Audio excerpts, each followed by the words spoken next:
মেহেরবাড়িতে আজকে এমন একটি সুন্দর আয়োজন দশমিনায় হয়েছে, আমরা সেখানে সাক্ষী ছিলাম, উপস্থিত ছিলাম। সেজন্য রব্বুল আলামিনের দরবারে হৃদয়ের সবটুকু ভালোবাসা উজাড় করে দিয়ে একবার বলি আলহামদুলিল্লাহ।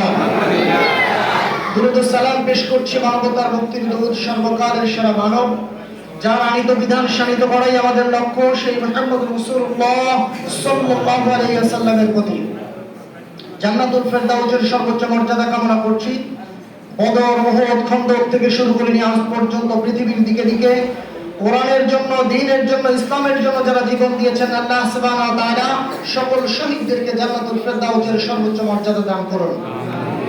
সম্মানিত উপস্থিতি, আল্লাহ রাব্বুল আলামিন ঘোষণা করেছেন পবিত্র কোরআনুল কারীম, আমি নিজেই নাযিল করেছি আর এর হেফাজত আমি নিজেই করব।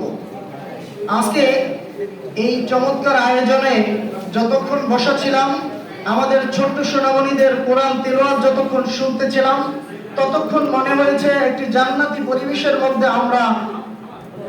আমরা জান্নাতি একটা পরিবেশের মধ্যে আছি। আলহামদুলিল্লাহ, এই যে আয়োজন বাংলাদেশ জামাত ইসলামী দশমিনা উপজেলা শাখা করেছে, আমরা প্রত্যাশা করছি এই আয়োজনের ধারাবাহিকতা আগামী দিনেও বজায় থাকবে ইনশাআল্লাহ।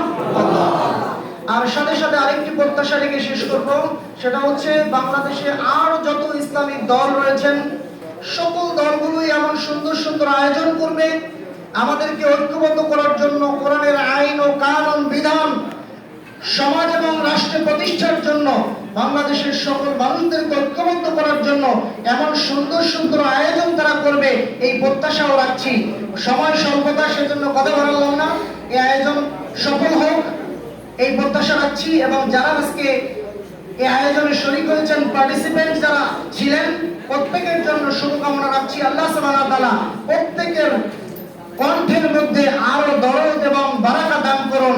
আল্লাহ রাব্বুল আলামিন আমাদের প্রত্যেককে কোরআনের সাথে থাকার তৌফিক দান করুন। কোরআনের সমাজ করার সাথে আমাদের সকলকে হাজির থাকার তৌফিক আল্লাহ সুবহানাহু ওয়া তাআলা আমাদের সকলকে দান করুন। আমিন। আসসালামু আলাইকুম ওয়া রাহমাতুল্লাহি।